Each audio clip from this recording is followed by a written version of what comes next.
3 meses después de enterrar a mi marido, contraté a un equipo para demoler la bodega del patio trasero que él tanto amaba. Estaba en el mercado cuando sonó el teléfono. Era el contratista y su voz temblaba. «Señora, deje lo que está haciendo y venga ahora mismo. Traiga a sus hijas, a las 2, y no se lo diga a nadie». Cuando llegué, entendí por qué mi sangre nunca volvería a ser la misma. Pero antes de continuar, asegúrate de estar suscrito al canal y escribe en los comentarios: ¿desde dónde estás viendo este video? La llamada llegó un martes cualquiera de marzo, mientras elegía naranjas en la sección de frutería. 3 meses y 11 días desde que enterré a Daniel. 3 meses y 11 días desde que mi vida se partió a la mitad, dejando solo el eco de lo que solía ser. Yo tenía 58 años y me sentía de 80. El luto tiene ese poder. Nos envejece por dentro primero, corroyendo la vitalidad hasta que incluso elegir fruta parece una tarea hercúlea. Estaba ahí, sosteniendo una naranja, cuando el celular vibró en el bolsillo de mi saco. Roberto Silva. El nombre del contratista parpadeó en la pantalla. Se me revolvió el estómago instantáneamente. Roberto era un hombre tranquilo, metódico, del tipo que nunca llamaba sin motivo. Lo contraté hace 2 semanas para finalmente demoler la bodega del fondo. Aquella construcción fea que Daniel insistió en mantener en pie por 25 años, alegando que algún día la usaría para algo. Contesté al tercer timbre. «Doña Beatriz», su voz sonaba extraña, tensa. «Señora, necesita venir para acá, ahora mismo». Mi corazón se aceleró. ¿Pasó algo? ¿Algún accidente? «No, señora, nadie salió herido». Una pausa demasiado larga. «Pero encontramos algo que usted necesita ver personalmente». «¿Qué tipo de cosa?» Lo escuché respirar profundo del otro lado de la línea. El ruido de fondo de la construcción se había detenido por completo. Solo entonces noté el silencio anormal. «No puedo explicarlo por teléfono. Pero, doña Beatriz, por favor, cuando venga, traiga a sus hijas, a las 2, y no le diga a nadie más sobre esto antes de verlo». La línea se quedó muda. Me quedé parada ahí entre las pilas de naranjas y manzanas, con el teléfono pegado a la oreja, tratando de procesar lo que acababa de escuchar. «Traiga a sus hijas, no se lo diga a nadie». El tono en la voz de Roberto no era de una urgencia común. Era miedo disfrazado de cautela. Solté las compras en el carrito, dejé todo ahí mismo y salí del mercado casi corriendo. Mis manos temblaban tanto que necesité 3 intentos para abrir el coche. Llamé primero a Paulina, mi hija mayor. Era médica, siempre ocupada, siempre corriendo entre turnos y consultas. Contestó con esa voz impaciente de quien está en medio de algo importante. «Mamá, estoy con un paciente.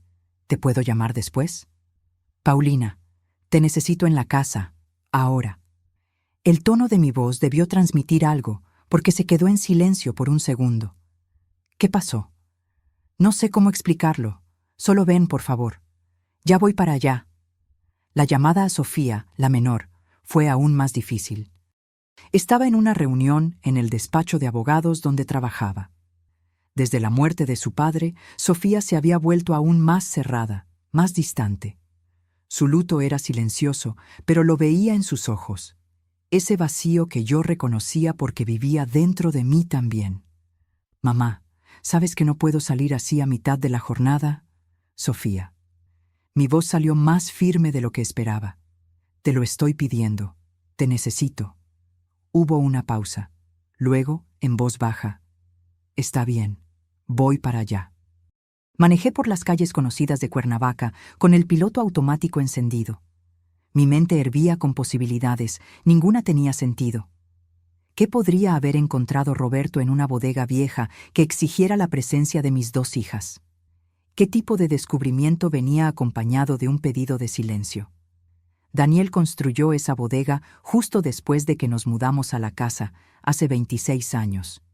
Era ingeniero civil, un hombre práctico y organizado. Decía que necesitaba un espacio propio para guardar herramientas y materiales de trabajo. Pero con el tiempo, La bodega se convirtió en algo más. Se volvió una especie de santuario particular. Un lugar donde pasaba horas los fines de semana, moviendo cosas que yo nunca supe exactamente qué eran. Yo respetaba eso. Todos necesitan su rincón, pensaba. Nunca cuestioné, nunca invadí. Ahora, mientras subía la pendiente que llevaba a mi casa, una sensación gélida recorría mi espalda. ¿Cuántas cosas dejamos de preguntar por respeto? ¿Cuántos silencios aceptamos por amor? El coche de Paulina ya estaba estacionado en la entrada cuando llegué. Ella estaba apoyada en el cofre, de brazos cruzados, todavía con la bata blanca sobre la ropa. Su cabello oscuro estaba recogido en un chongo apresurado y tenía esa expresión preocupada que heredó de mí. «¿Qué está pasando?», preguntó en cuanto bajé del coche. «No lo sé todavía. Vamos a esperar a tu hermana». Sofía llegó 15 metros después, manejando demasiado rápido, como siempre hacía cuando estaba nerviosa. Era la versión femenina de Daniel. Los mismos ojos castaños intensos, el mismo ceño fruncido cuando estaba concentrada. A los 32 años, cargaba el peso del mundo en los hombros y se rehusaba a compartirlo con nadie. «¿Alguien me va a explicar?», dijo, azotando la puerta del coche con más fuerza de la necesaria. Miré a mis dos hijas, tan diferentes, tan mías, y me di cuenta de que no tenía respuesta. «Vamos a descubrirlo juntas». Roberto nos esperaba en el portón que daba acceso al patio trasero de la propiedad. 2 obreros estaban con él, ambos con expresiones cuidadosamente neutrales, pero vi cómo desviaban la mirada cuando nos acercamos. Lo que sea que hubieran encontrado, los había perturbado. «Doña Beatriz», Roberto se quitó el casco, revelando el cabello canoso pegado por el sudor. «Señoritas». Asintió hacia mis hijas. Parecía haber envejecido 10 años desde la última vez que hablamos, hace 2 días. «¿Qué encontraste, Roberto?». Tragó saliva. «Es mejor que se los muestre». La bodega estaba parcialmente demolida. La pared frontal había sido derribada, exponiendo el interior que yo raramente veía. Herramientas oxidadas, estantes polvorientos, cajas amontonadas de cualquier forma. Pero no fue eso lo que Roberto quería mostrarnos. Nos guió hasta el fondo, donde habían comenzado a romper el piso de concreto para verificar la cimentación antes de la demolición completa.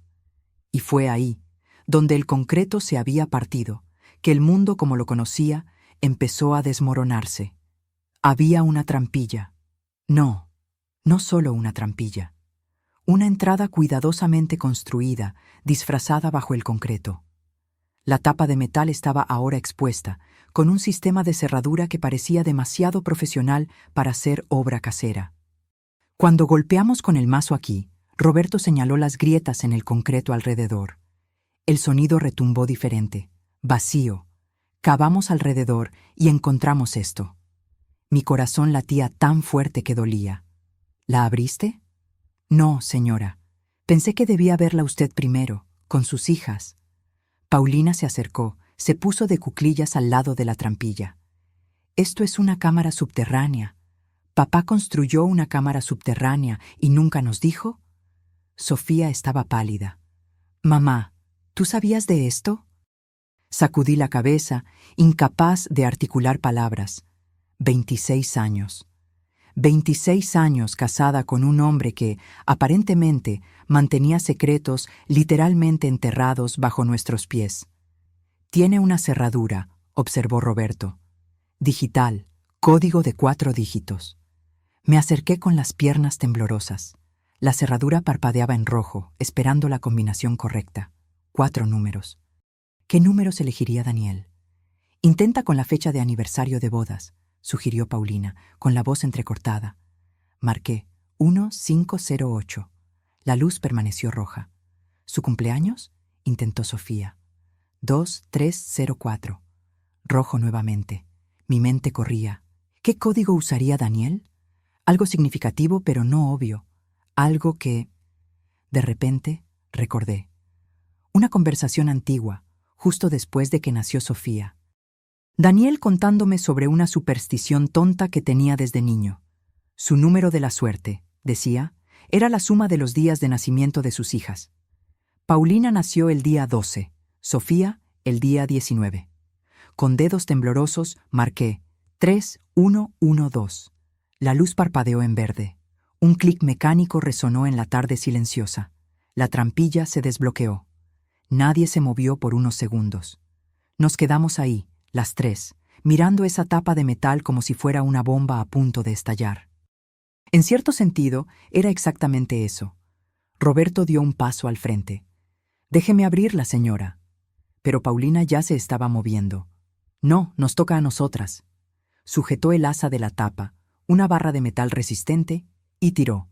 Sofía se unió a ella, y juntas levantaron la trampilla, revelando una escalera de metal que descendía hacia la oscuridad. El olor que subió de ahí era a tierra húmeda, concreto y algo más. Papel viejo, tal vez. Electrónica. Un olor a espacio cerrado por mucho tiempo. Roberto encendió una linterna potente y apuntó hacia abajo. La luz reveló una escalera firme, bien construida, bajando unos 3 metros. En el fondo, el haz de luz iluminó lo que parecía ser un piso de concreto limpio. «Hay luz allá abajo», murmuró Roberto, señalando un interruptor fijado en la pared interna, justo al inicio del descenso. Paulina bajó primero. Siempre fue la valiente, la que enfrentaba las cosas de frente. Sofía vaciló. Me miró con una expresión que no veía desde que era niña. Miedo puro. Tomé su mano y bajé junto con ella. El espacio allá abajo era sorprendentemente grande. Debía tener unos 40 metros cuadrados, con una altura de casi 2,5 metros. Las paredes eran de concreto reforzado, el piso estaba impecable y el aire circulaba. Había un sistema de ventilación funcionando. Pero no fue la estructura lo que nos dejó mudas, fue el contenido. A lo largo de una pared entera, archivos. Decenas de archiveros metálicos, del tipo usado en oficinas, todos cuidadosamente etiquetados. En la pared opuesta, un escritorio con 3 monitores de computadora, todos apagados, pero claramente conectados a alguna fuente de energía. Cables organizados, equipos que parecían caros, profesionales. Y en el centro de la sala, una mesa grande cubierta con mapas, documentos, fotografías. «Dios mío», susurró Paulina acercándose a la mesa. «¿Qué es todo esto?» Tomé una de las fotografías. Mostraba a un hombre que no reconocí, entrando a un edificio. La foto tenía fecha y hora impresas en la esquina. Hace 3 años. Tomé otra. El mismo hombre, hablando con alguien en un estacionamiento. Otra. Documentos financieros. Estados de cuenta bancarios con valores resaltados en amarillo. Paulina abrió uno de los archiveros. Dentro, carpetas organizadas alfabéticamente, cada una con un nombre en la etiqueta. Sacó una al azar. «Augusto Herrera», leyó en voz alta. Abrió la carpeta. Su rostro palideció. «Estos son investigaciones. ¿Papá estaba investigando personas?» Sofía ya estaba en la mesa con las computadoras, examinando los equipos. «Esto no es de aficionados, mamá. Son equipos profesionales, software de análisis forense, sistemas de encriptación». Su voz se fue apagando. Papá no era solo ingeniero, estaba haciendo otra cosa, algo mucho más complejo. Me acerqué a los archiveros, con el corazón martilleando en el pecho. Jalé un cajón al azar y empecé a leer los nombres en las carpetas. Algunos los reconocía. Empresarios locales, políticos, personas que veíamos ocasionalmente en eventos sociales. Otros eran completamente desconocidos. Abrí una carpeta con el nombre Marco Antonio Silva. Dentro, fotografías de él con una mujer que claramente no era su esposa, recibos de hoteles, registros de llamadas telefónicas. Y encima de todo, una nota con la letra de Daniel. Iniciado en 2015. Pagos mensuales. Caso cerrado. 2018. Pagos mensuales. La palabra se repetía en mi cabeza como una campana fúnebre. «Mamá». La voz de Paulina sonaba extraña. «Hay una carpeta aquí con el nombre de la familia de Sofía». Sofía se congeló. «¿Qué?» Paulina sostenía una carpeta marcada como Familia Mesa, el apellido del esposo de Sofía, o mejor dicho, ex esposo. Se divorciaron hace 2 años, un proceso amargo que dejó a Sofía devastada. Con manos temblorosas, Sofía tomó la carpeta. La abrió. Allá adentro, documentos probando que Ricardo, su ex, mantenía una cuenta bancaria secreta en las Islas Caimán. Pruebas de desvío de fondos de la empresa donde trabajaba. Y más, registros de una relación extramarital que venía ocurriendo desde hace años, desde antes del matrimonio con Sofía. «Papá sabía», susurró Sofía, las lágrimas empezando a brotar. «Él sabía todo y nunca me lo dijo». «Tal vez quería protegerte», dijo Paulina, pero su voz sonaba incierta. «¿Protegerme?». La voz de Sofía subió de tono. «Estuve casada con ese hombre por 8 años. 8 años, Paulina. Y papá tenía todas estas pruebas y nunca dijo nada». Tomé la carpeta de sus manos, me obligué a leer. En el fondo había una nota de Daniel, fechada 6 meses antes de su muerte. Información entregada a ese discretamente, esperando su decisión. Miré a Sofía. «Recibiste documentos anónimos sobre Ricardo, ¿verdad? ¿Así fue como descubriste lo de la cuenta en el extranjero?». Ella asintió lentamente, secándose las lágrimas. «Llegaron por correo. Pensé que era alguien de su empresa, algún colega con remordimiento. Pero era papá. Él te dio las herramientas para liberarte», dijo Paulina suavemente. A su manera retorcida, pero lo hizo. Continuamos explorando. Cada archivo revelaba una nueva capa de una vida que nunca conocí. Daniel no era solo un ingeniero civil respetado. Era... ¿qué? ¿Un investigador privado? ¿Un chantajista? ¿Un vigilante? Encontré registros financieros en una caja fuerte empotrada en la pared. El código era el mismo que el de la trampilla. Dentro, comprobantes de transferencias, todas muy bien documentadas. Cantidades considerables entrando en cuentas que yo desconocía. Y saliendo también donaciones a instituciones de beneficencia, becas de estudio anónimas, pagos a personas necesitadas. ¿Le robaba a unos para darle a otros?, murmuré, tratando de darle sentido a todo aquello. «No era robo», dijo Paulina, estudiando uno de los documentos. «Mira aquí. Acuerdo de protección». Él lo llamaba protección, no chantaje. Pero la línea entre las dos cosas era demasiado delgada para mi comodidad. Fue Sofía quien encontró la computadora principal. No estaba con las otras en la mesa, estaba escondida dentro de un armario, conectada a un sistema de energía independiente. La encendió y la pantalla pidió una contraseña. «¿Alguien tiene idea?», preguntó. Pensé. Daniel y sus contraseñas. Era metódico, pero también sentimental de maneras extrañas. Intenté algunas combinaciones obvias. Todas fallaron. Entonces recordé algo que solía decir cuando las niñas eran pequeñas y hacían preguntas difíciles. La verdad siempre encuentra su camino. Escribí: «La verdad encuentra». La pantalla parpadeó y se abrió. Lo que encontramos en la computadora cambió todo nuevamente.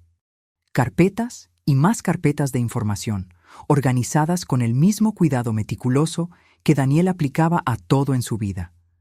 Pero había una carpeta diferente a las otras, marcada simplemente como «Emergencia para Beatriz». Hice clic con los dedos helados. Era un video, fechado 2 semanas antes de la muerte de Daniel. Le di al play. El rostro de mi marido llenó la pantalla. Parecía cansado, más viejo de lo que recordaba. Tenía esa expresión que yo reconocía, cuando estaba a punto de decirme algo difícil. «Beatriz», su voz grabada resonó en la sala subterránea. Sentí las lágrimas quemar antes de siquiera caer. «Si estás viendo esto, significa que pasó lo que temía, y significa que encontraste este lugar, probablemente con nuestras hijas». En la pantalla, Daniel suspiró profundamente. «Necesito que entiendas algo antes de juzgar lo que hice. Todo empezó hace 23 años, cuando Paulina tenía 10. ¿Recuerdas el secuestro?». Se me heló la sangre. Lo recordaba. Claro que lo recordaba. Paulina estuvo cautiva por 18 horas aterradoras hasta que la policía la encontró. Nunca atraparon a todos los involucrados, solo al ejecutor, que murió en un enfrentamiento con la policía. Los otros involucrados nunca fueron capturados porque eran personas poderosas, continuó Daniel en la pantalla. Descubrí quiénes eran. No intencionalmente. Uno de los secuestradores soltó información antes de morir. Empecé a investigar por mi cuenta, porque la policía no iba a hacer nada. No contra quienes tenían tanto poder. Daniel en la pantalla se ajustó los lentes. Un gesto que yo había visto 1000 veces, pero que ahora cargaba un peso completamente nuevo. Encontré pruebas, continuó. Pruebas suficientes para destruir a 3 familias poderosas de esta ciudad. Y me di cuenta de que tenía una opción: entregar todo a la policía y ver a esas personas usar su influencia para escapar, o usar esa información de otra forma. Hizo una pausa, mirando directamente a la cámara. Directamente a mí. Elegí protegerte, proteger a nuestras hijas. Usé la información para garantizar que esas personas nunca más pudieran tocarnos, y funcionó. Durante 23 años las mantuve seguras. Sofía soltó un sonido ahogado a mi lado. Paulina tenía la mano sobre la boca.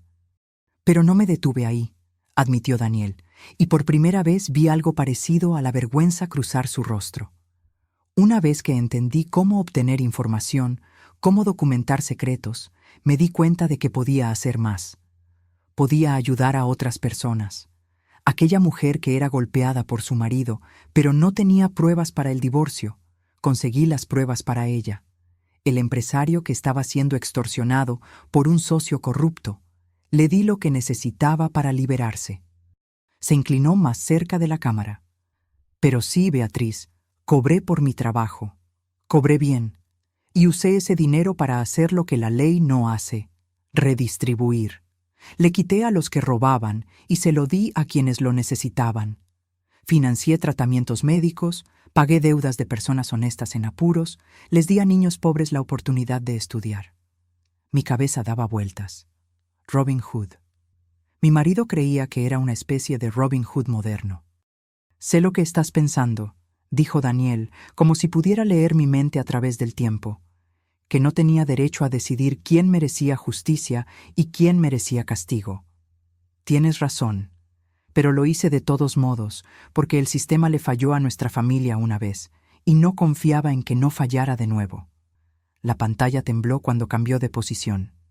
Si estás viendo esto, probablemente estoy muerto, y si estoy muerto, hay una buena posibilidad de que no haya sido natural.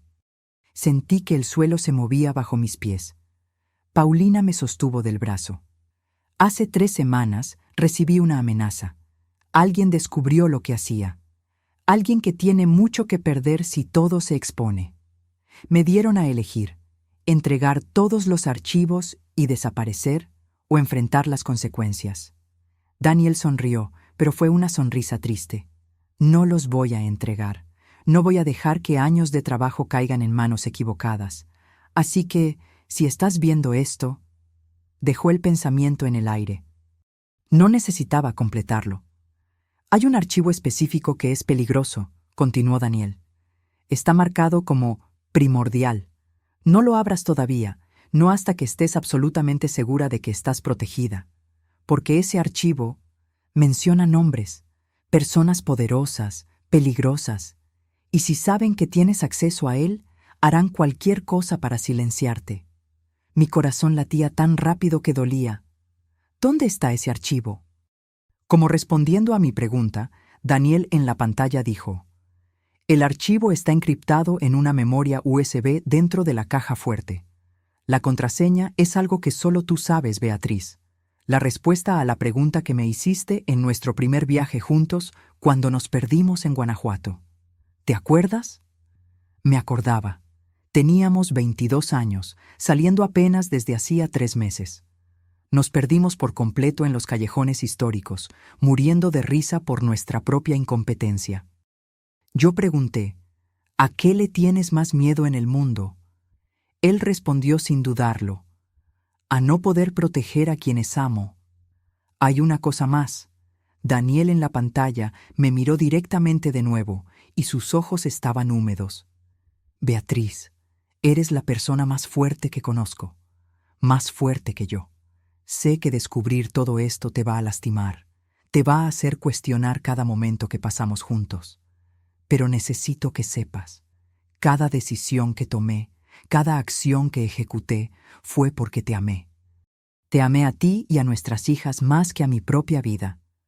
Se inclinó para apagar la grabación, pero se detuvo. ¿Y Beatriz? Si vienen por ti, no tengas miedo de usar todo lo que está aquí. Toda la información, toda la prueba. Protege a nuestras hijas de la forma en que yo las protegí, incluso si eso significa convertirte en algo que nunca imaginaste ser. La pantalla se puso negra. Nos quedamos en silencio en la sala subterránea, el peso de las palabras de Daniel colgando sobre nosotras como una nube de tormenta a punto de estallar. Fue Sofía quien rompió el silencio. Lo asesinaron. No fue una pregunta. Recordé el día. Daniel salió a una reunión matutina con un cliente. Regresó a casa a la hora de la comida, quejándose de un dolor en el pecho. «Debe ser acidez», dijo. «Desayuné de más». 2 horas después, estaba muerto. «Infarto fulminante», dijeron los médicos. «Pasa». Especialmente en hombres de 59 años con historial familiar de problemas cardíacos. Pero, ¿y si no hubiera sido natural? ¿Y si alguien hubiera encontrado la manera? Necesitamos abrir el archivo primordial, dijo Paulina. Necesitamos saber contra quién nos enfrentamos. Papá dijo que no lo abriéramos, argumentó Sofía. Dijo que era peligroso. Sofía, él está muerto. La voz de Paulina subió, resonando en las paredes de concreto. Si alguien lo mató, no se van a quedar quietos. Van a ir tras quien sea que tenga acceso a esta información. Tras nosotras. Tenía razón. Yo sabía que tenía razón. Pero la idea de abrir ese archivo, de ver lo que fuera que hubiera ahí dentro, me aterraba de una forma que no podía explicar. «Vámonos con calma», dije, sorprendida por la firmeza de mi propia voz. «Primero, necesitamos entender qué más hay aquí. Después decidimos sobre el archivo». Pasamos las siguientes horas catalogando. Roberto y sus hombres se fueron después de que se lo pedí. Cuantas menos personas supieran de ese lugar, mejor. Las 3 nos quedamos ahí, leyendo archivo tras archivo, reconstruyendo pieza por pieza la vida secreta de Daniel. Encontramos casos que nos dejaron sin palabras. Un maestro acusado falsamente de abuso por padres ricos cuyo hijo había reprobado. Daniel probó la mentira y salvó la carrera del hombre. Una enfermera que robaba medicamentos, no para venderlos, sino para tratar a su madre con cáncer que no tenía seguro. Daniel pagó el tratamiento anónimamente y ayudó a la mujer a conseguir ayuda adecuada en lugar de exponerla. Pero también encontramos cosas perturbadoras. Registros de personas a las que Daniel extorsionó por cantidades absurdas. Un empresario que desviaba fondos públicos. Un médico que falsificaba dictámenes para defraudar seguros. Daniel no solo recolectaba pruebas, cobraba mensualmente por su silencio. «Era un vigilante», murmuró Paulina, leyendo un archivo particularmente denso. «Un vigilante con su propio código moral». «Era un criminal», corrigió Sofía, pero su voz no tenía convicción. «¿Verdad? El chantaje es un delito». Miré a mis hijas. Era ambas cosas, y ninguna. Era un hombre que vio al sistema fallarle a su familia y decidió crear su propio sistema de justicia. «Y murió por eso», dijo Sofía en voz baja. Era casi medianoche cuando finalmente decidimos abrir la caja fuerte y tomar la memoria USB. La contraseña que mencionó Daniel resonaba en mi cabeza. No poder proteger a quienes amo. Escribí letra por letra en la interfaz de seguridad de la computadora principal. No poder proteger. La memoria apareció en la pantalla. Un solo archivo. Primordial Dump PDF. Mi dedo sobrevoló el ratón. Una vez que abriera eso, no habría vuelta atrás. Sabríamos a quién temía Daniel, quién posiblemente lo mató. Y probablemente nos convertiríamos en blancos también. «Mamá», dijo Paulina suavemente, «necesitamos saber». El archivo se abrió lentamente, como si la propia computadora dudara en revelar su contenido. Cuando la primera página finalmente apareció, sentí que el aire se escapaba de mis pulmones. En la parte superior, en letras grandes, Operación Serpiente, Red de Corrupción y Lavado de Dinero, Morelos y Región Centro. Abajo, una lista de nombres. No eran nombres cualquiera. Eran nombres que yo conocía, que veía en los periódicos, a los que saludaba en eventos sociales: jueces, fiscales, jefes de policía, empresarios, un regidor, 2 diputados locales. Dios mío, susurró Sofía, es toda la élite de la región. Daniel lo había documentado todo con el cuidado meticuloso que aplicaba a todo. Transferencias bancarias rastreadas a través de cuentas offshore, grabaciones de conversaciones, algunas claramente obtenidas de forma ilegal, fotografías de reuniones secretas, contratos fraudulentos, licitaciones amañadas, un imperio de corrupción que se extendía por décadas, y en el centro de todo, coordinando, conectando todas las piezas, Eduardo Méndez. El nombre me golpeó como un puñetazo en el estómago. Eduardo Méndez, el hombre que estuvo en el funeral de Daniel, el hombre que me tomó la mano y me dijo que estaba ahí para lo que necesitara, el hombre que era juez del Tribunal Superior de Justicia y conocido por su integridad inquebrantable. Era amigo de papá, dijo Paulina con la voz vacía de emoción. Jugaban tenis juntos todos los domingos. No eran amigos, me di cuenta con una claridad dolorosa.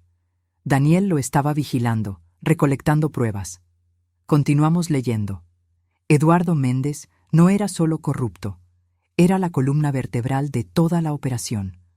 Usaba su posición para garantizar que ciertos casos se archivaran, que ciertas empresas ganaran licitaciones, que personas específicas escaparan de investigaciones.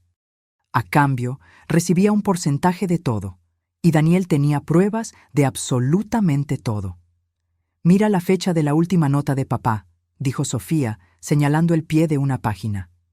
3 semanas antes de morir, la misma época que mencionó haber recibido amenazas. La nota decía: Méndez descubrió lo de los archivos. Programó reunión para mañana. Estoy seguro de que intentará negociar. Debo decidir si expongo todo o si mantengo las cosas como están por la seguridad de la familia. No había más notas después de esa. La reunión, murmuré. Ese cliente que fue a ver la mañana que murió, no era un cliente. Era Eduardo Méndez, completó Paulina. Sofía ya estaba tecleando frenéticamente en la laptop. Necesito revisar algo. Accedió a registros públicos, cruzó información. Su rostro palideció. Mamá, Eduardo Méndez tiene un hermano. ¿Saben qué es? Se me revolvió el estómago. ¿Qué? Médico legista. Fue él quien firmó el acta de defunción de papá. La habitación pareció dar vueltas. Todo encajaba con una precisión aterradora. La reunión matutina, el supuesto cliente, Daniel regresando a casa quejándose de dolor, el ataque cardíaco súbito, un legista corrupto firmando el acta sin hacer demasiadas preguntas. Lo envenenaron, dijo Paulina, algo que simulara un infarto. Hay drogas que hacen eso. Y lo aceptamos, susurré. Aceptamos la explicación porque era conveniente, porque tenía sentido, porque nunca imaginamos que nuestra mamá estaba casada con un hombre que recolectaba secretos sobre las personas más poderosas de la región, terminó Sofía amargamente. ¿Cómo íbamos a imaginarlo? Miré el archivo todavía abierto en la pantalla. Páginas y páginas de pruebas meticulosamente documentadas. Pruebas que podrían destruir decenas de carreras, enviar personas a prisión, derribar imperios construidos sobre mentiras y sangre. Pruebas por las que matarían de nuevo. Necesitamos salir de aquí, dije de repente. Ahora. ¿Por qué? Preguntó Paulina. Porque si mataron a su padre por esta información y si sospechan que sabemos de su existencia. No necesité terminar, pero Sofía sacudió la cabeza. Ya lo saben, mamá, o al menos lo sospechan. La remodelación de la bodega no era un secreto. Roberto probablemente le comentó a alguien que encontró algo inusual. Las noticias vuelan en una ciudad pequeña. Tenía razón. Cuernavaca tenía ese aire de ciudad donde todos se conocen.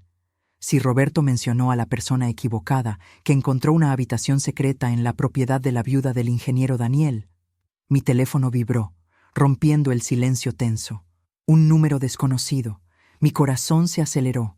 «No contestes», dijo Paulina rápidamente, pero yo ya estaba presionando el botón de aceptar. Algún instinto me decía que debía hacerlo. ¿Beatriz Carballo?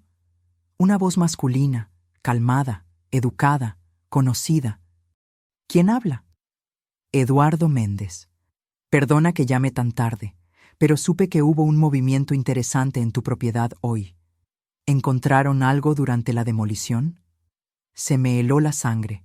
Él sabía, claro que sabía. No sé de qué me hablas, Eduardo. Beatriz. Su voz adquirió un tono casi paternal. Sé que Daniel guardaba algunos archivos que podrían ser malinterpretados por personas que no entendieran el contexto. Si encontraron algo así, sería prudente hablar conmigo antes de hacer cualquier cosa precipitada. ¿Por qué haría eso? Porque Daniel era mi amigo, y porque sé que a él no le gustaría que nada malo les pasara a ti o a tus hijas por culpa de información obsoleta y potencialmente peligrosa. La amenaza velada era clara. Miré a Paulina y a Sofía. Vi el miedo en sus ojos reflejando el mío. Voy a pensarlo, dije cuidadosamente.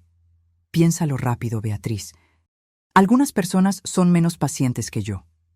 La llamada se cortó. Me quedé parada, sosteniendo el teléfono, sintiendo el peso de cada palabra no dicha. Eduardo Méndez acababa de darme un plazo. ¿Un plazo para qué? Exactamente, no lo sabía. ¿Para entregar los archivos? ¿Para desaparecer? ¿Para morir silenciosamente como Daniel? Necesitamos hacer copias, dijo Sofía de repente. De todo, y guardarlas en lugares diferentes. ¿Y después? Preguntó Paulina. ¿Qué hacemos con esto? Miré el archivo primordial todavía abierto en la pantalla. A los nombres de personas que habían construido fortunas sobre la corrupción. A las pruebas que Daniel pasó años acumulando, pruebas por las que dio la vida. Después, dije, sorprendiéndome a mí misma con la firmeza de mi voz, hacemos exactamente lo que su padre haría. Usamos esto para protegernos. Pasamos el resto de la noche copiando archivos. Sofía tenía conocimientos técnicos. Creó múltiples copias en memorias USB encriptadas, almacenó versiones en la nube a través de redes que juraba eran seguras. Paulina catalogó todo en papel, creando un índice que nos permitiría encontrar rápidamente cualquier información específica. Yo leí cada archivo, cada nota, cada fragmento de evidencia que Daniel había reunido, y con cada página conocía a mi marido un poco más y un poco menos. El hombre que me besaba cada mañana antes de irse a trabajar, el hombre que lloró cuando nació Paulina, el hombre que le enseñó a Sofía a andar en bicicleta con una paciencia infinita. Ese hombre era real. Pero también era real el hombre que extorsionaba a empresarios corruptos, que grababa conversaciones privadas sin consentimiento, que usaba información personal como arma, que decidió solo quién merecía castigo y quién merecía protección. Ambos eran Daniel, y yo tenía que aceptar eso. Eran casi las 4 de la mañana cuando terminamos. Teníamos 6 copias completas de los archivos, cada una guardada en un lugar diferente, algunas con abogados de confianza en otras ciudades, una en una caja de seguridad bancaria, una con una colega de Paulina que ni siquiera sabía lo que estaba guardando. ¿Y ahora?, preguntó Sofía, exhausta. Miré a mis hijas. Paulina tenía ojeras profundas, pero sus ojos estaban alerta, decididos. Sofía parecía haber envejecido 10 años en una noche, pero había una fuerza en ella que no veía hacía mucho tiempo. Ahora, dije, vamos a casa a dormir un poco. Mañana le haremos una visita a Eduardo Méndez. Mamá, ¿te volviste loca? Paulina se levantó. Literalmente te amenazó hace unas horas. Exactamente. Y necesita entender que no somos blancos fáciles, que tenemos todo lo que tenía su padre, y más. que si algo nos pasa a cualquiera de nosotras, todo saldrá a la luz inmediatamente. Destrucción mutua asegurada, murmuró Sofía. Como hacía papá, asentí. Como hacía papá.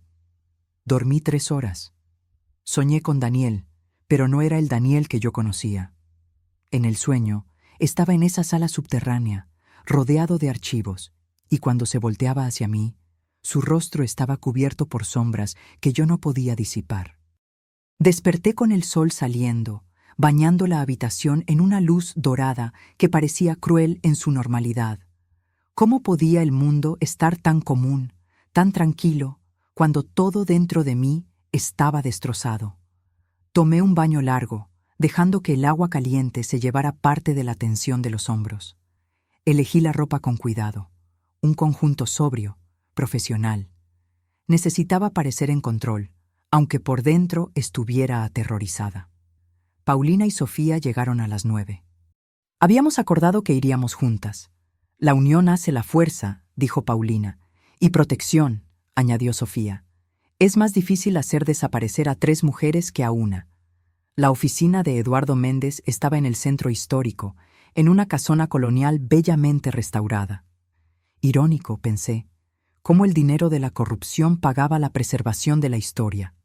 La secretaria pareció sorprendida con nuestra llegada sin previo aviso. El licenciado Méndez está en una reunión. Dígale que Beatriz Carballo está aquí, con documentos que querrá ver. Algo en mi voz debió transmitir urgencia, porque tomó el teléfono de inmediato. 2 minutos después, éramos conducidas a su oficina. Eduardo Méndez se levantó de detrás de su escritorio de caoba maciza. A los 65 años, era un hombre distinguido, cabello canoso perfectamente peinado, traje impecable. El tipo de hombre que inspiraba confianza instantánea. El tipo de hombre que usaba esa confianza para robar. Beatriz extendió la mano. No se la estreché. Su sonrisa falló por una fracción de segundo. ¿Y sus hijas? ¡Qué agradable sorpresa! Podemos ahorrarnos las cortesías, dije. ¿Sabes por qué estamos aquí? Señaló las sillas. Por favor, siéntense. Nos quedamos de pie. Eduardo suspiró, regresó a su silla. Muy bien, vamos directo al grano. Encontraron los archivos de Daniel, y ahora creen que tienen poder. No lo creemos, dijo Sofía, con la voz cortante. Lo tenemos. El poder es una cosa interesante. Eduardo juntó las manos sobre el escritorio. Puede proteger, pero también puede destruir a quien lo posee. Daniel lo aprendió de la manera difícil. Tú lo mataste. No fue una pregunta. Eduardo no lo negó ni lo confirmó. Solo me miró con esos ojos calmados, midiendo, calculando. Daniel tomó decisiones que lo pusieron en una posición insostenible. Tenía información sobre personas que preferirían que esa información permaneciera privada. Y cuando amenazó con hacerla pública, personas como tú, interrumpió Paulina. Como muchas personas, corrigió Eduardo suavemente. Personas con recursos, personas que no dudarían en proteger sus intereses. ¿Nos estás amenazando?, pregunté. Estoy ofreciendo perspectiva. Se reclinó en la silla. Beatriz, son 3 mujeres inteligentes. Ciertamente entienden que no pueden simplemente exponer esta información sin consecuencias. Las personas mencionadas en esos archivos tienen familias, carreras, reputaciones, y algunas tienen muy poco que perder si deciden que la amenaza que ustedes representan necesita ser neutralizada. El aire en la habitación parecía haberse vuelto más pesado. Sofía se movió ligeramente, posicionándose entre Eduardo y yo. Paulina mantenía una postura rígida, pero vi sus manos temblar levemente. «¿Entonces qué propones?», pregunté. «Un acuerdo. Ustedes me entregan los archivos, todas las copias, y a cambio garantizamos que nada malo les pasará. Pueden vivir sus vidas tranquilas. Incluso puedo garantizar que el legado de Daniel permanezca intacto. Nadie tiene por qué saber sobre sus actividades extracurriculares.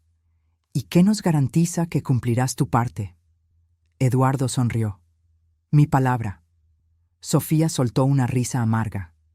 La palabra de un hombre corrupto que probablemente orquestó el asesinato de nuestro padre. ¡Qué garantía tan maravillosa! La sonrisa de Eduardo desapareció. Cuidado con sus acusaciones, jovencita. Sin pruebas, son solo difamación. Tenemos pruebas, dije. De todo. Tu red de corrupción, las licitaciones amañadas, el dinero desviado, tu hermano falsificando actas de defunción.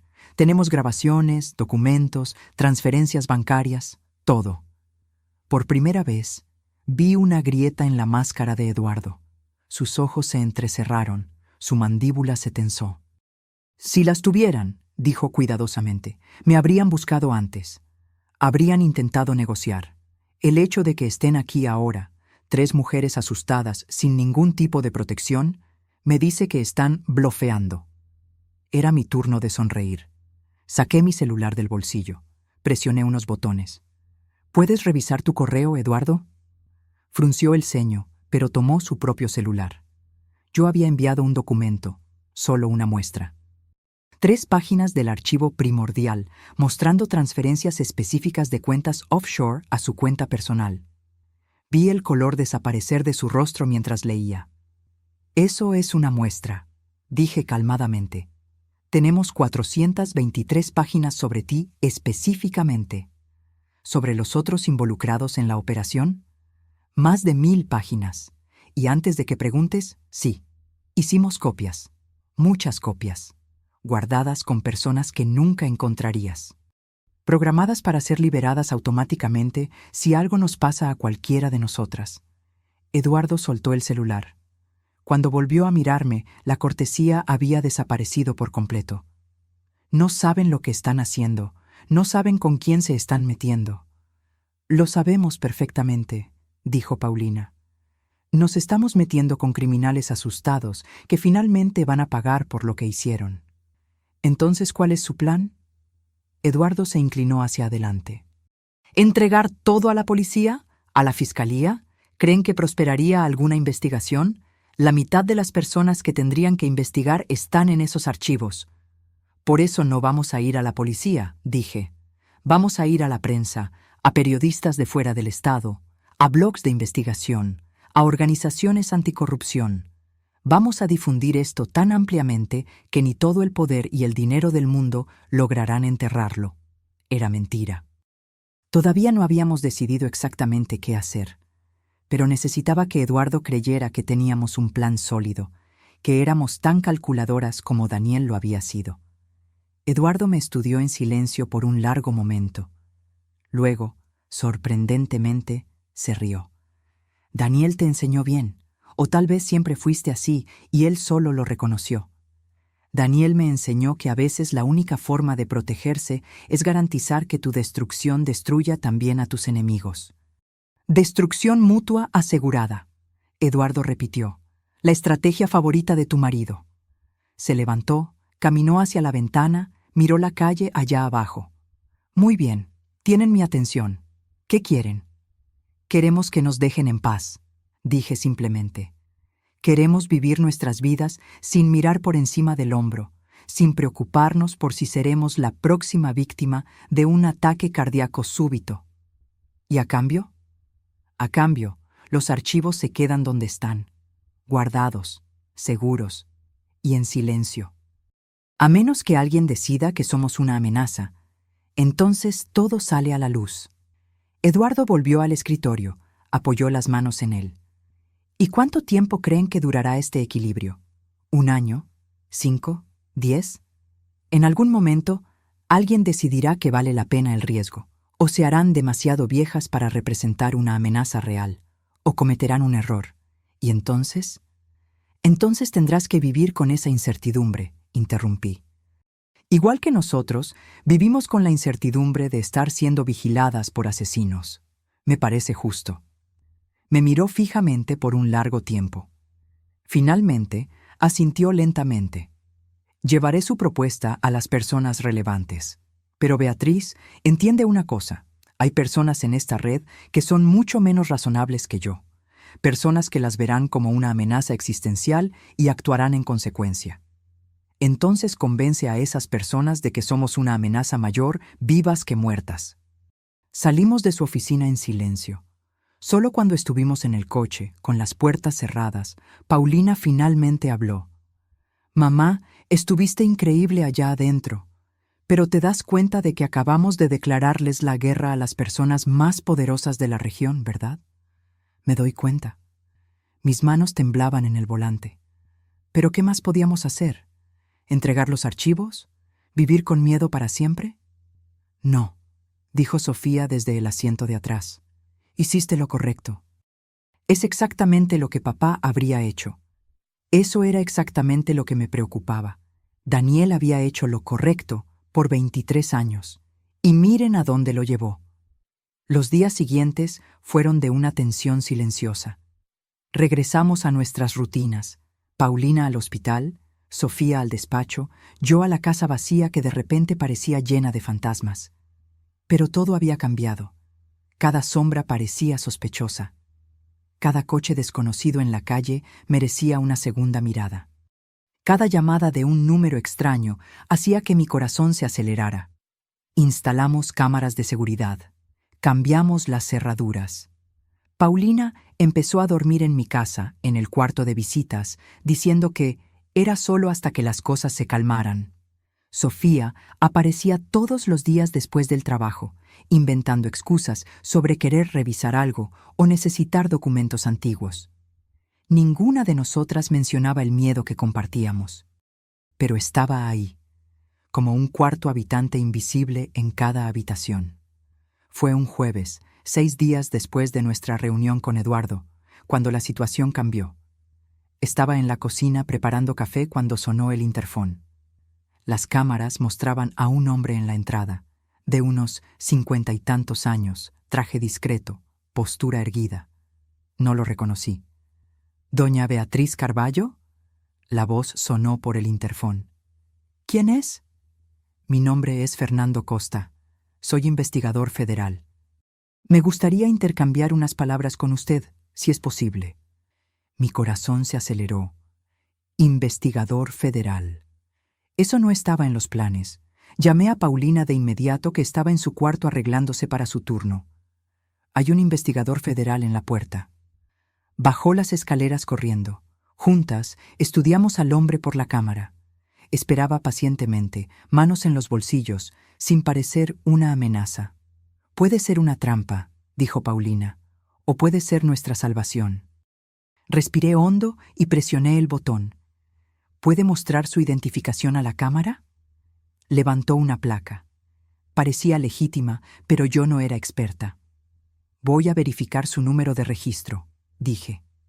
Tardé 15 minutos de llamadas para confirmar que Fernando Costa era, de hecho, un investigador de la Fiscalía General de la República destacado en la Ciudad de México. Abrí el portón. Fernando Costa tenía un trato calmado, casi gentil. Se sentó en la sala que le ofrecí. Aceptó el café, esperó pacientemente mientras Paulina y yo nos acomodábamos. Doña Beatriz, comenzó, estoy investigando una red de corrupción que opera en esta región desde hace al menos 2 décadas, y tengo motivos para creer que su difunto esposo tenía información relevante sobre esta red. Mantuve mi rostro neutral, pero mi mente corría. ¿Qué le hace pensar eso? Unos meses antes de su muerte, su esposo se puso en contacto con nuestro departamento. No directamente.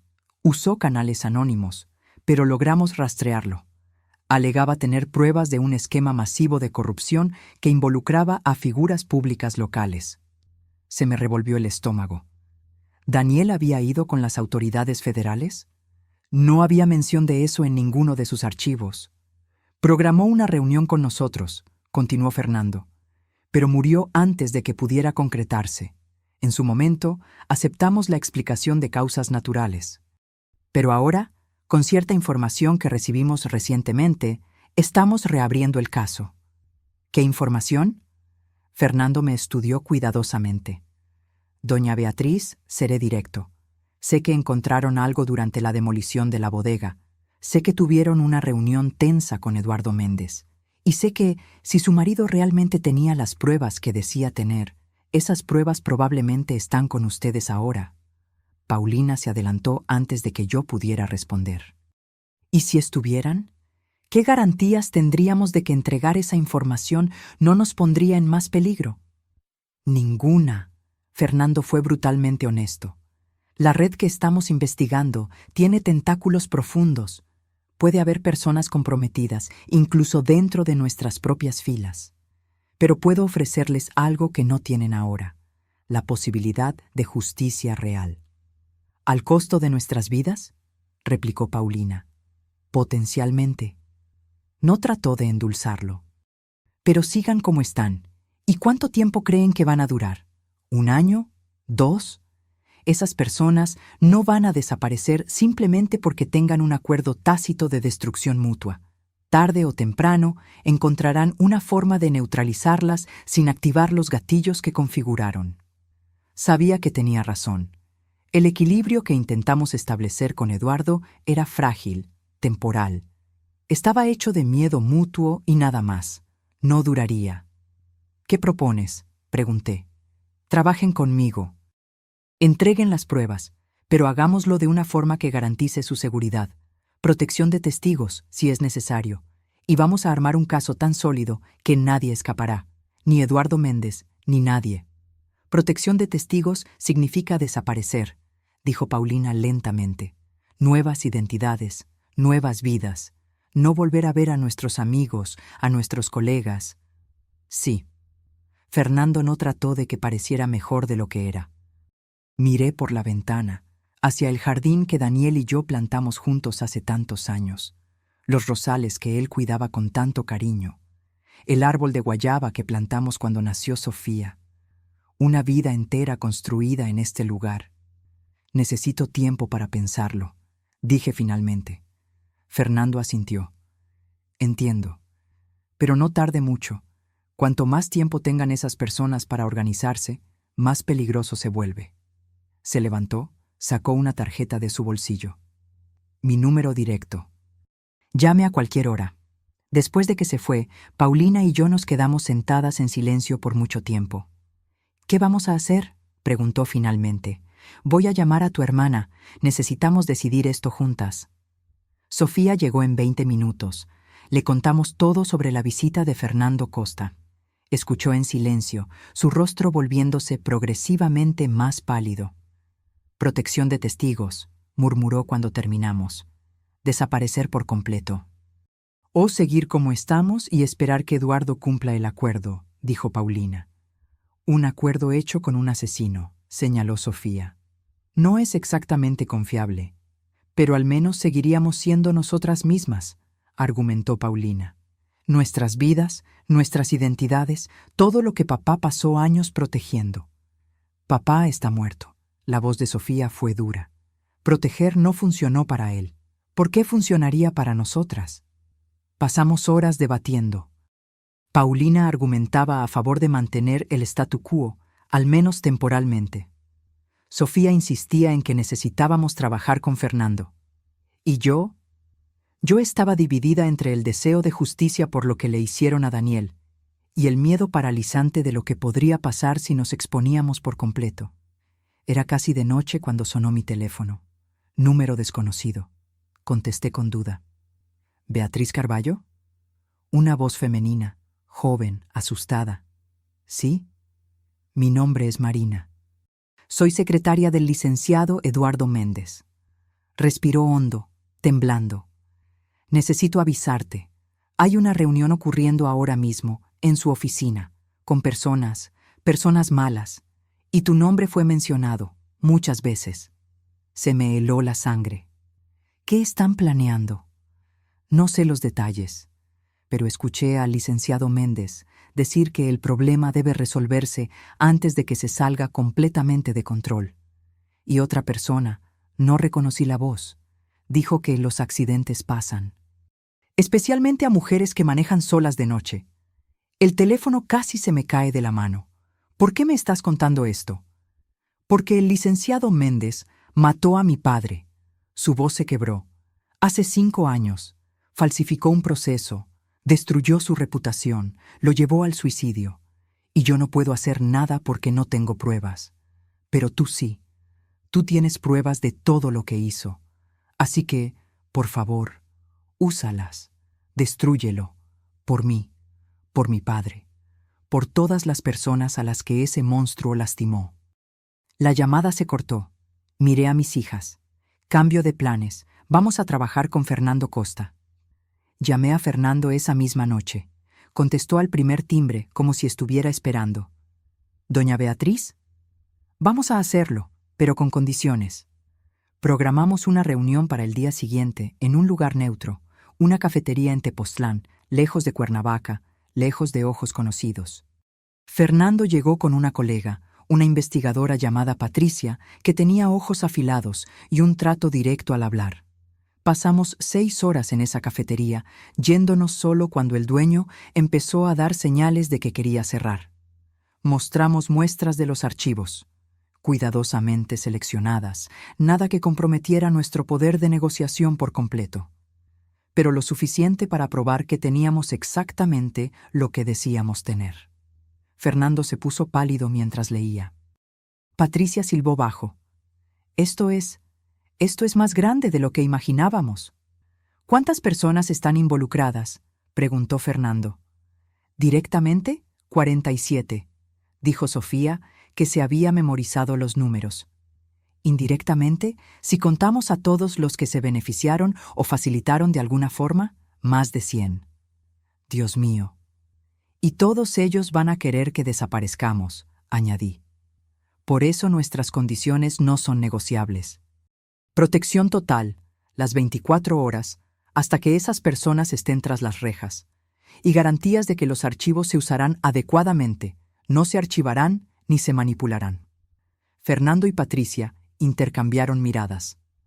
Vamos a necesitar involucrar a la Fiscalía Especializada en Combate a la Corrupción, dijo él, y probablemente crear un grupo de tarea específico.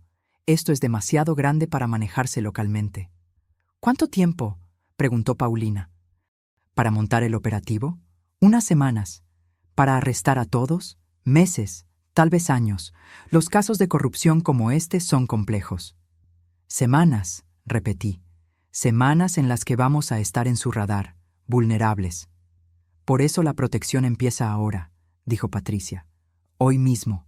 Vamos a poner agentes alrededor de su casa, escoltas siempre que salgan. Nada discreto. Queremos que todos sepan que están protegidas. No fue tan reconfortante como debería haber sido, pero era mejor que nada. Regresamos a Cuernavaca con una escolta federal. 2 coches, 4 agentes. Los vecinos seguramente tendrían de qué hablar, y tendrían aún más en las semanas siguientes. La investigación se desarrolló rápidamente una vez que Fernando tuvo acceso completo a los archivos. Crearon una fuerza de tarea con investigadores de fuera del estado, gente de Jalisco, Nuevo León, la capital, personas sin conexiones locales, sin vínculos que pudieran comprometer el proceso. Fui interrogada decenas de veces. Tuve que volver a contar cada detalle sobre cómo encontramos la habitación subterránea, sobre las conversaciones que tuve con Eduardo Méndez, sobre todo lo que Daniel me contó o dejó de contar a lo largo de los años. Paulina y Sofía pasaron por lo mismo. Era exhaustivo, traumático, revolver la vida de Daniel, exponer sus secretos, ver al hombre que amábamos ser diseccionado por extraños que veían solo a un criminal sofisticado, no a un esposo dedicado y padre amoroso. Pero era necesario. Los primeros arrestos ocurrieron 3 semanas después. No Eduardo Méndez. Él era el objetivo principal. Necesitaban un caso blindado. Pero otros. Un empresario que desviaba recursos públicos. 2 funcionarios de adquisiciones que amañaban procesos. Un contador que lavaba dinero. Y con cada arresto, la tensión aumentaba. Dejamos de salir de casa sin necesidad absoluta. Paulina pidió licencia en el hospital. Sofía trabajó desde casa. Yo vivía rodeada de agentes federales, mi propia casa transformada en una especie de fortaleza. Fue un martes, 6 semanas después de entregar los archivos, cuando la bomba finalmente explotó. Literalmente. Eran las 6 de la mañana. Estaba en la cocina preparando café cuando el ruido me lanzó al suelo. Vidrios rompiéndose, madera partiéndose, el sonido ensordecedor de una explosión. Los agentes invadieron la casa en segundos. Paulina bajó corriendo. Sofía gritaba desde su habitación. El coche de uno de los agentes, estacionado frente a la casa, estaba envuelto en llamas. «¡Todos al fondo de la casa!», gritó el líder del equipo de seguridad. «¡Ahora!». Nos amontonamos en el baño más interno mientras los agentes registraban la propiedad. Minutos después, que parecieron horas, llegó la señal de que todo estaba despejado. El coche bomba estaba claramente dirigido a los agentes, no a nosotras. Un mensaje, un aviso. «Podemos llegar a ustedes cuando queramos». Fernando llegó en 30 minutos, furioso. «Se acabó. Se van a una casa de seguridad. Hoy mismo». «No», dije. Parpadeó. «¿Cómo que no? Si nos vamos ahora, ellos ganan. Nos asustaron, nos hicieron correr y se van a sentir más confiados». Miré por la ventana el coche que aún humeaba. «No, nos quedamos, pero aceleramos el proceso. ¿Cuánto falta para que arresten a Eduardo Méndez?» «La orden se está preparando. 2 días, tal vez 3. Entonces, en 2 días, esto se acaba». Me volteé hacia él. «Y hasta entonces, ustedes doblan la seguridad. Si quieren guerra, tendrán guerra». Paulina me miró como si nunca me hubiera visto antes. «Mamá, ¿estás segura?». No estaba segura de nada. Estaba aterrorizada, pero también estaba harta. Harta de esconderme, de vivir con miedo, de dejar que hombres como Eduardo Méndez controlaran mi vida igual que controlaron la de Daniel. Absolutamente, mentí. Las siguientes 48 horas fueron las más largas de mi vida. La casa parecía un búnker militar. Agentes en cada rincón. Cámaras por todas partes. Patrullajes constantes. Y entonces, finalmente, en la mañana del jueves, Fernando llamó. «Arrestamos a Eduardo Méndez hace 1 hora, y a otros 6 junto con él. El operativo fue un éxito completo». Sentí que mis rodillas flaqueaban. Paulina me sostuvo. Sofía soltó un sollozo. «¿Se acabó?», susurré. «No por completo. Todavía faltan otros por arrestar, juicios que llevar a cabo». Pero la columna vertebral de la red se rompió. El resto se va a desmoronar.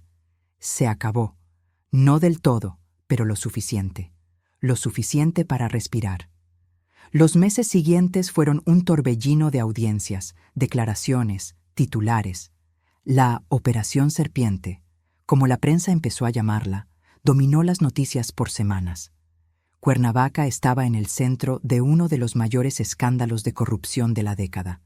Y yo estaba en el centro de todo. Querían convertirme en heroína, la viuda valiente que expuso la corrupción. Pero no me sentía como una heroína. Me ponía exhausta, destruida y reconstruida tantas veces que apenas reconocía a la mujer que me devolvía la mirada en el espejo. Eduardo Méndez fue condenado a 23 años de prisión. Su hermano, el legista, confesó haber falsificado el acta de defunción de Daniel a cambio de una reducción de pena. Confirmó que Daniel fue envenenado, una droga específica que simula un ataque cardíaco y se descompone rápidamente en el cuerpo. Justicia. Daniel finalmente tuvo justicia, pero eso no lo trajo de vuelta. Decidimos vender la casa. Demasiados recuerdos malos ahora, encimándose a los buenos. Paulina compró un departamento en Guadalajara, cerca de un hospital donde consiguió una plaza. Sofía se mudó a la Ciudad de México, empezó de cero en un despacho especializado en derechos civiles. Y yo me quedé con un departamento más pequeño en Tepoztlán, en un edificio discreto donde nadie me reconoce, o al menos fingen no reconocerme, lo que es casi igual de bueno. Todavía tengo copias de los archivos de Daniel, guardadas como él habría querido. Pero no puedo verlas sin sentir una mezcla compleja de emociones. Orgullo por el bien que intentó hacer, rabia por la forma en que lo hizo, tristeza por el precio que pagó. Amor, siempre amor, incluso ahora, incluso sabiendo todo. 6 meses después de los arrestos, recibí una carta, sin remitente, enviada desde algún lugar de San Luis Potosí. Dentro, Una hoja de papel con palabras escritas con una caligrafía que no reconocí. Daniel me salvó la vida una vez. Usó su información para librarme de un hombre peligroso cuando la ley no pudo. Nunca se lo agradecí porque él pidió que no lo hiciera. Pero ahora que su historia se está contando, quiero que sepa, su marido no era perfecto, pero era bueno. Usted y sus hijas lo demostraron al hacer lo que él no pudo, traer verdadera justicia. Lloré leyendo eso. Lágrimas que venía aguantando por meses finalmente brotaron. Daniel no era un héroe ni un villano. Era humano, imperfecto y brillante, asustado y valiente, equivocado y acertado al mismo tiempo. Y amé cada versión de él, incluso aquella que nunca conocí por completo hasta después de que se fue. Paulina me visita una vez al mes. Sofía, cada 2 meses. La Ciudad de México está más cerca, pero su trabajo es demandante. Hablamos a diario. La experiencia nos unió de formas que nunca imaginé posibles. Pasamos por el infierno juntas y salimos del otro lado aún de pie, todavía unidas. A veces, cuando estoy sola de noche, imagino a Daniel en algún lugar, viendo todo lo que hicimos. ¿Estaría orgulloso?